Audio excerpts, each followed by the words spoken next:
Growing up, Sarah had never thought much of her father's profession. It was just a job, after all, and one that had been in the family for generations. But as she got older, she began to notice things that made her uneasy. Strange occurrences around the cemetery that her father worked at. It started with small things, like the sound of shovels digging long after everyone had gone home for the night. But then she began to notice strange people hanging around the graveyard, people who didn't seem to be there to visit any graves. At first, Sarah tried to ignore the strange occurrences, chalking them up to her overactive imagination. But as the incidents continued to pile up, she became increasingly uneasy. One night, as she was walking home from her friend's house, she saw a group of men sneaking into the cemetery. She followed them, hiding behind headstones and bushes as they made their way to a freshly dug grave. To her horror, Sarah watched as her father emerged from the shadows, carrying a body. The men helped him load it into a waiting van, and then they were gone, leaving Sarah alone in the cemetery, her mind reeling. The next morning, Sarah confronted her father, demanding an explanation for what she had seen. At first, he denied everything, insisting that she must have been mistaken.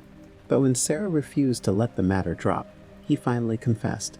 He had been taking money from people who wanted to be buried in the cemetery without anyone knowing. He would dig a grave, bury the body, and then cover it up again. It was a lucrative business, and one that he had been running for years. Sarah was horrified. She couldn't believe that her father had been involved in something so grisly. But as the days went on, she began to realize that there was something even more sinister going on. As Sarah continued to investigate, she discovered that her father had been working with a group of shady individuals who were involved in all sorts of illegal activities. They had been using the cemetery as a dumping ground for bodies, burying them in unmarked graves to cover up their crimes.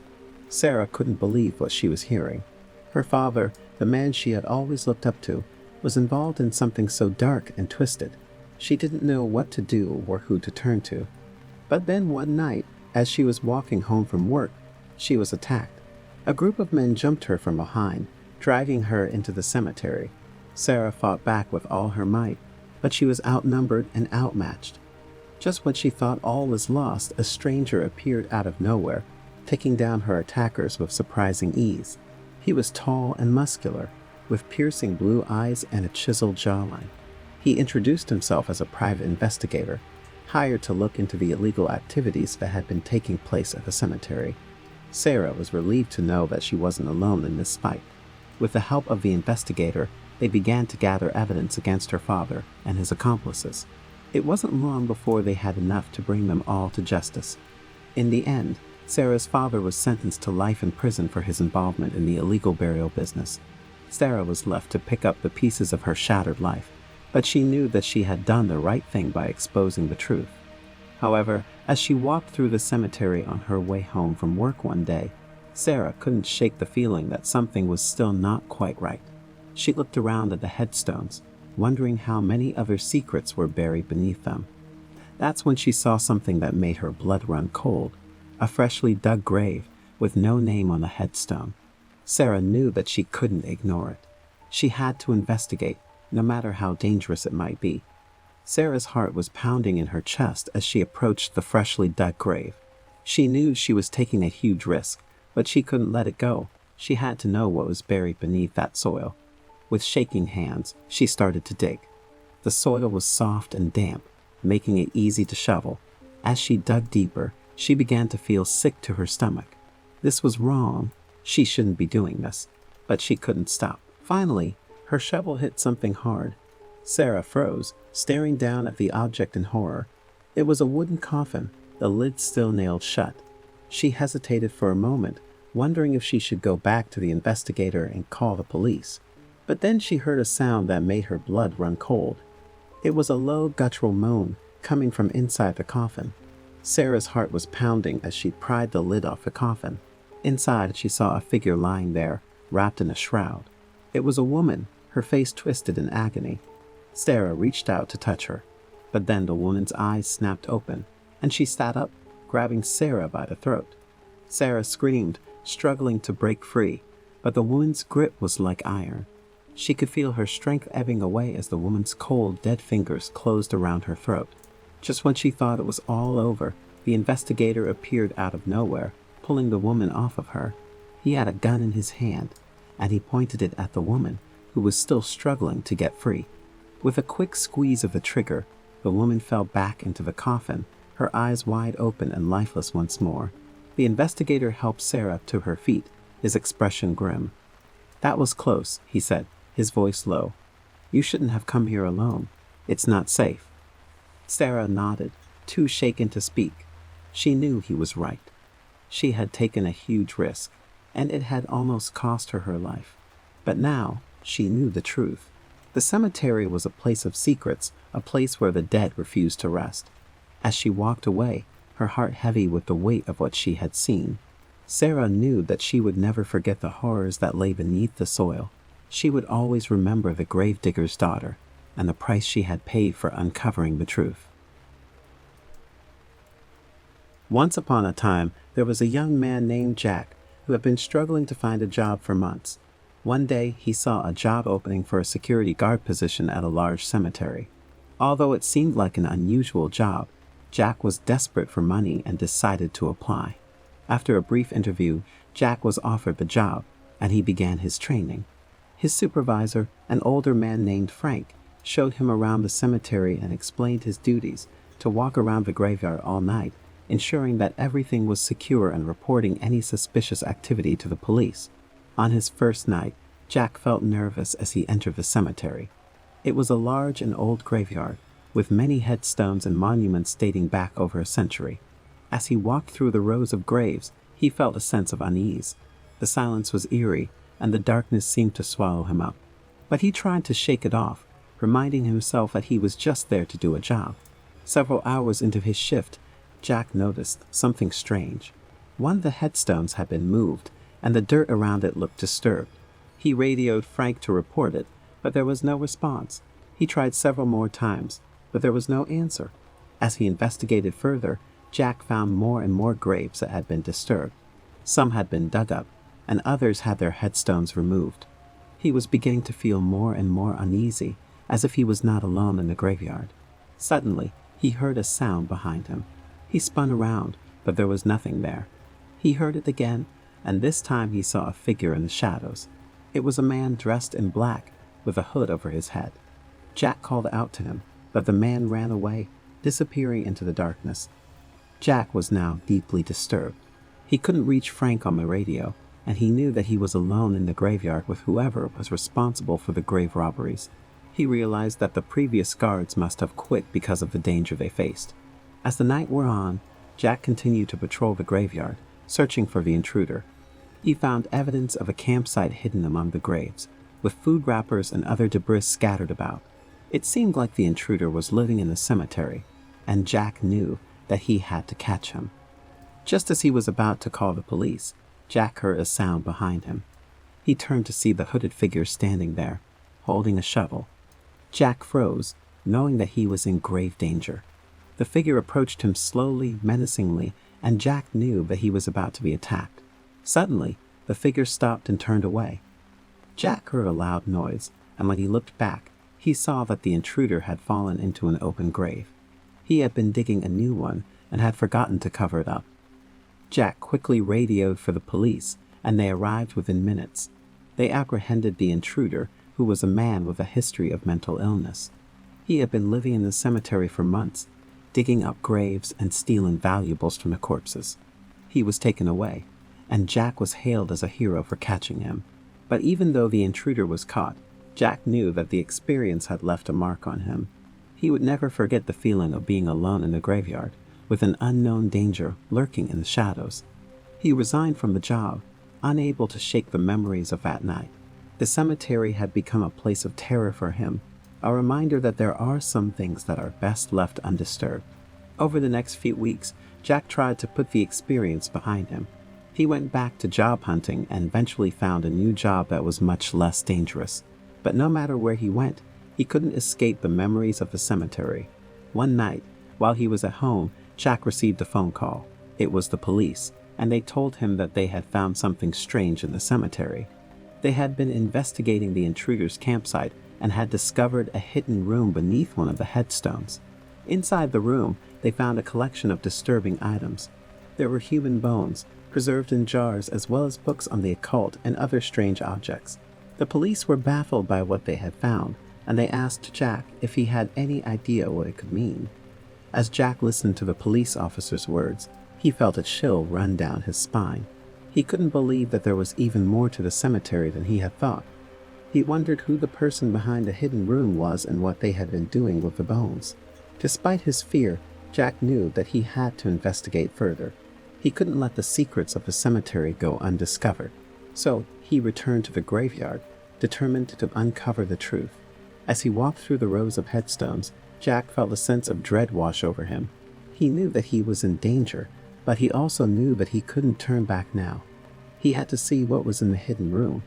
Finally, he found the headstone that hid the entrance to the room.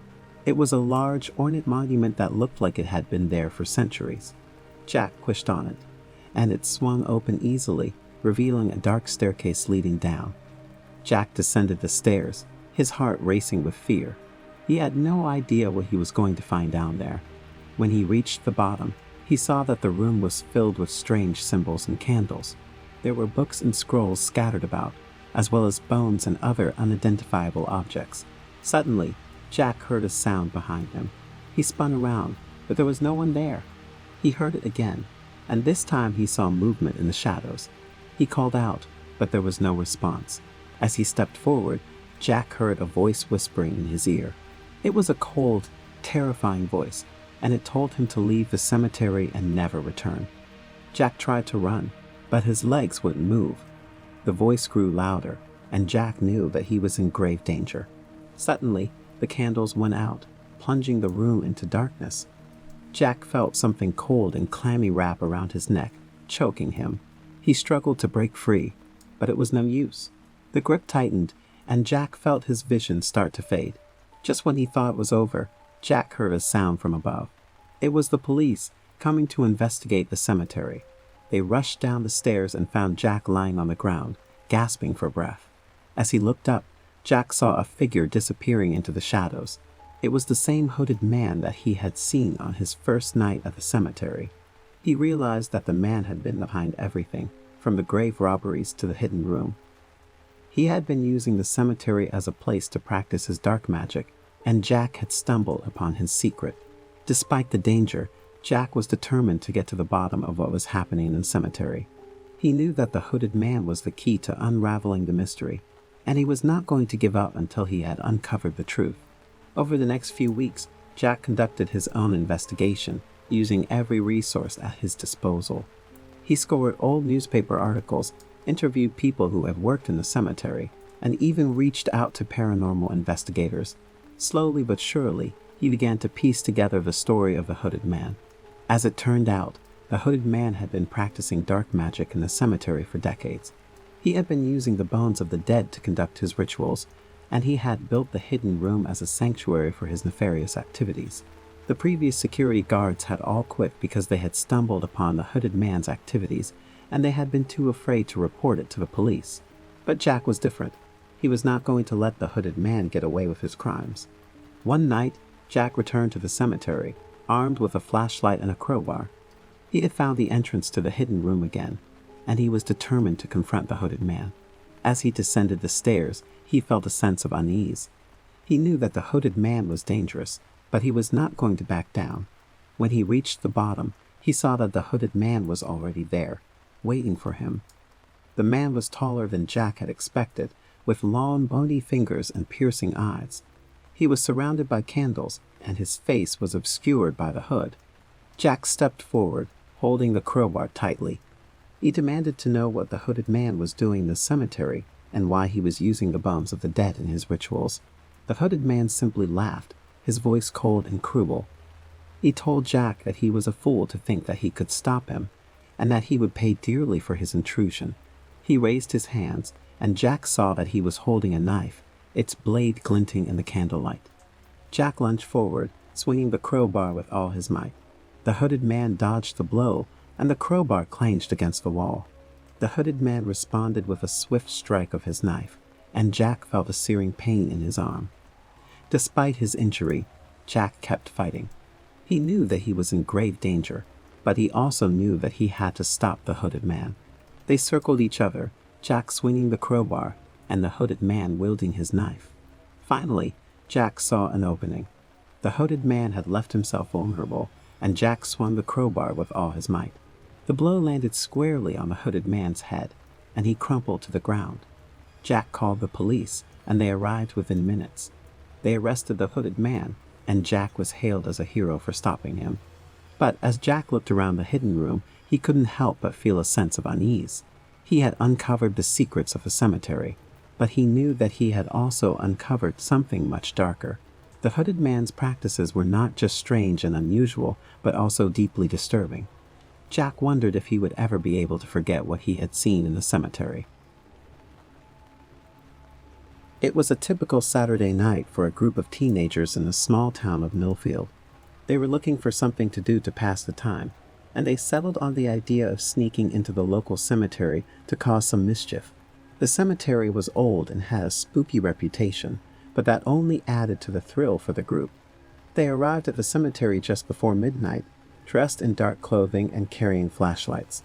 They walked around, telling each other ghost stories and trying to scare each other. But as they walked deeper into the cemetery, they began to feel uneasy. The atmosphere was thick and ominous, and they couldn't shake the feeling that they were being watched. As they approached one of the oldest tombs in the cemetery, one of the boys spotted a small hole in the wall. They decided to investigate, and they began to pry the hole open. Suddenly, the wall gave way, and the group stumbled into the dark tomb. The air was stale and musty, and the only light came from their flashlights. They walked around, looking at the old coffins and the bones that littered the floor. But as they turned to leave, they heard a low guttural growl coming from deep within the tomb. They froze, unsure of what to do. But then they heard something else. It was the sound of scratching and clawing, getting louder and more frantic by the second. Suddenly, a hand shot out from one of the coffins, grabbing one of the girls by the ankle.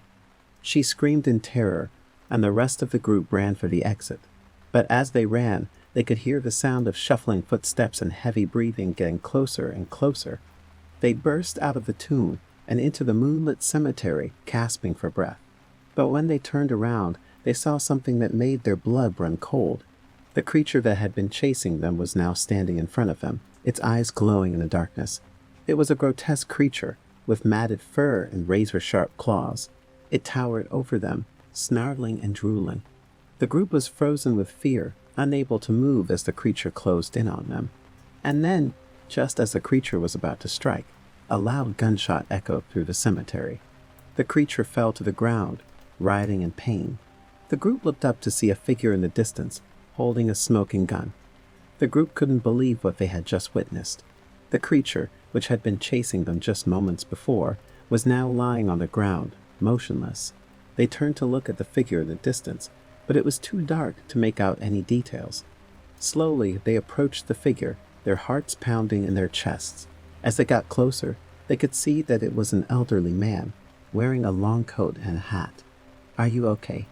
the man asked, his voice gruff but concerned. The group nodded, still in shock from the events of the night. "What the hell was that thing?" one of the boys asked. The man sighed. That thing was the result of years of desecration and disrespect. You kids have no idea what you've done. He went on to explain that the tomb they had broken into was the resting place of a wealthy family from the town's founding days. Over the years, people had broken in and stolen valuable artifacts from the tomb, disrespecting the dead and unleashing a dark force that had been growing stronger and stronger. The man explained that he had been watching the cemetery for years, trying to put an end to the vandalism and destruction. When he heard the commotion from the tomb, he knew that he had to act fast. The group listened in horror as the man recounted stories of other creatures that had been unleashed from the tomb, each one more dangerous than the last. He warned them to never come back to the cemetery, to never disrespect the dead, and to never underestimate the power of the supernatural. As the group left the cemetery that night, they knew that they had experienced something that they would never forget. They had seen the result of their own disrespect and ignorance, and they had narrowly escaped with their lives. But as they looked back at the cemetery one last time, they couldn't shake the feeling that they were being watched. that the dark force they had unleashed was still lurking in the shadows, waiting for its next victim. Jack was a private investigator who had been hired to locate the missing corpse of a man named Edward. Edward had passed away a year ago and had been buried in the town cemetery. However, his body had gone missing, and his family was eager to find out what had happened. Jack agreed to take on the case and went to the cemetery to start his investigation. The cemetery was old and run down, and the graves were overgrown with weeds. As Jack walked through the cemetery, he felt an eerie atmosphere, which sent shivers down his spine. As he approached Edward's grave, he noticed that the soil had been disturbed, and there was no sign of a coffin. Jack knew he had a difficult task ahead of him, but he was determined to find out what had happened to Edward's body. He started to question the cemetery caretaker, who claimed to have no knowledge of the missing corpse. However, Jack could sense that something was off about the caretaker, and he decided to investigate him further.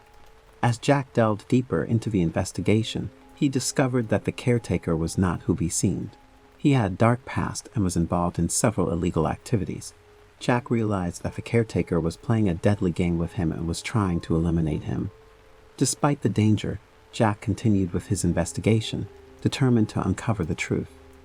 He dug deeper into the caretaker's past and discovered that he had a connection to Edward's family. Jack suspected that the caretaker was involved in the disappearance of Edward's body and had something to gain from it. Jack's suspicions were confirmed when he found evidence linking the caretaker to the missing corpse. He confronted the caretaker, who became violent and attacked Jack. Jack managed to defend himself and called the police. The police arrived and arrested the caretaker, who was charged with several offenses, including grave robbing and attempted murder. Jack had solved the case and had found the missing corpse, bringing closure to Edward's family. However, the experience had left Jack shaken. He realized that there were people out there who would stop at nothing to get what they wanted, even if it meant playing a deadly game with someone's life. Jack promised himself that he would never take on another case like this again, and would stick to more mundane investigations in the future. Despite his promise, Jack couldn't shake the feeling of unease that lingered with him after the case. The darkness that he had encountered during his investigation had left an impression on him, and he couldn't stop thinking about the twisted mind of the caretaker. Days turned into weeks, and weeks turned into months, but the memory of the missing corpse case stayed with Jack. He found himself constantly thinking about the danger he had faced and a close call with death. One night, while sitting in his office, Jack received a phone call from an unknown number. He hesitated before answering, but curiosity got the better of him, and he picked up the phone. "Hello," he answered. A sinister voice replied, "I see you're still alive, Jack. You should have taken my warning seriously." Jack's heart sank as he recognized the voice of the caretaker. "What do you want?" he asked. The caretaker chuckled. "I want you to know that you haven't seen the last of me. You may have solved that case, but I'll be back and I'll make sure you won't be as lucky next time." With that, the call ended, leaving Jack with a feeling of dread. He knew that the caretaker was out there, and he was coming for him. Jack tried to shake off the fear that had settled in his mind, but he couldn't help feeling like he was being watched. Every sound made him jump, and every shadow seemed to hide something sinister. Days turned into weeks, and the fear didn't dissipate. One night, while walking back to his apartment after a late-night investigation, Jack heard footsteps behind him. He turned around, but there was no one there. The footsteps continued, and Jack quickened his pace, but the footsteps grew louder, and he knew that he was being followed. He turned around again, but this time he saw a figure in the shadows wearing a hooded cloak. Jack knew he had to act fast, and he ran towards the nearest streetlight, hoping to catch a glimpse of his pursuer. As he got closer to the light, he saw a glint of something shiny in the figure's hand. Before he could react, the figure lunged at him, brandishing a knife. Jack managed to dodge the attack and pushed the figure to the ground, pulling off the hood. To his horror, Jack saw that it was the caretaker, and he had come for revenge. The two men struggled, but Jack managed to overpower the caretaker and pinned him to the ground. The police arrived soon after and arrested the caretaker once again. Jack had narrowly escaped with his life, but the experience had left him scared. From that day on, Jack retired from the private investigation, and he never looked back. As the new caretaker of Green Lawn Cemetery, Mark was excited to start his job. The sprawling graveyard was a peaceful place, with winding paths that led through carefully tended plots and tall trees that rustled in the breeze. Mark took pride in his work, carefully mowing the grass, trimming the hedges, and ensuring that every grave was clean and tidy. But as Mark went about his daily tasks, he couldn't shake the feeling that something was off about the cemetery. It wasn't until he stumbled upon a hidden section of the graveyard that he realized what it was. The hidden section was overgrown and forgotten, with weeds that grew tall and tangled.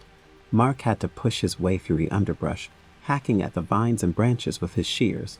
As he worked, he realized that this part of the cemetery had been neglected for years, perhaps even decades. But that wasn't the only thing that was off. As he cleared away the debris, Mark realized that the graves in this section were all unmarked. There were no headstones, no plaques, nothing to indicate who lay buried there. Mark's curiosity was piqued. He couldn't help but wonder who was buried in this forgotten corner of the cemetery, and why they had been left unmarked. As he worked, he tried to piece together the history of this hidden section, but he couldn't find any information in the cemetery's records. It wasn't until Mark stumbled upon a worn and weathered ledger, tucked away in a forgotten corner of the caretaker's shed, that he began to unravel the disturbing history of the hidden section of Green Lawn Cemetery. Mark flipped through the pages of the ledger, his heart pounding in his chest. It was filled with spidery handwriting and cryptic notes, detailing the burials in the forgotten section of the cemetery. As he read through the entries, Mark felt a growing sense of unease. The names of the deceased were unfamiliar to him, and the dates of their deaths seemed to span decades. But the most disturbing thing was the way that they had died. Every single person buried in the hidden section had been the victim of violent, gruesome deaths. Mark's hands shook as he read through the ledger, his mind racing with questions. Who were these people? Why had they been buried in an unmarked section of the cemetery? And most importantly, had their killers ever been caught? Mark knew he had to find out more. He spent every spare moment poring over old newspaper archives and police reports, trying to piece together the history of the hidden section. But the more he learned, the more he wished he hadn't. It seemed that the hidden section of Green Lawn Cemetery had been used for the burial of victims of a notorious serial killer. The killer, who had terrorized the town for years, had been known for his brutal methods and his habit of leaving no trace of his victims. Mark's heart sank as he realized the implications. The killer had never been caught, and he could still be out there, lurking in the shadows. And now, Mark had inadvertently stumbled upon his final resting place. As the days wore on, Mark began to feel a growing sense of dread. He started to notice strange things happening in the cemetery. Objects moving on their own, eerie noises coming from the hidden section, and a feeling of being watched that never quite went away. Mark knew that he had to leave the cemetery to get as far away as possible from the hidden section and its disturbing history. But as he made his way towards the gates, he realized that it was too late. The killer had already found him. Mark's heart raced as he heard the sound of footsteps behind him. He turned around, but there was nobody there. He dismissed it as his imagination and continued walking towards the gate. But then he heard the footsteps again, this time closer. He turned around again, and this time he saw a figure in the distance. It was too dark to make out any details, but Mark could tell that it was a man, and he was walking towards him at a steady pace. Mark froze in terror. He knew that he was alone in the cemetery, and there was no reason for anyone to be there at this time of night. He turned and ran towards the gate, but the figure was getting closer and closer. Mark felt a hand grab his shoulder, and he spun around, ready to fight for his life. But when he saw the figure up close, he froze in terror. It was the ghost of a serial killer, his eyes cold and lifeless, his clothes tattered and blood-stained. Mark tried to run, but the ghost held him fast. He could feel the cold, clammy grip of the killer's hand on his shoulder, and he knew that there was no escape. The ghost spoke, his voice low and chilling. "You should have left well enough alone," he said. "Now you will pay the price." Mark screamed, but nobody heard him. The ghost dragged him towards the hidden section of the cemetery, towards the graves of his victims. Mark knew that he was going to die, and there was nothing he could do about it. As he was thrown into an open grave, Mark realized that he had uncovered something that should have stayed buried. The history of the hidden section was a dark and twisted one, and Mark had unwittingly become a part of it. As the ghost of a serial killer buried him alive, Mark knew that he had made a grave mistake by coming to Greenlawn Cemetery. He had discovered a history that was better left forgotten, and now he would pay the ultimate price.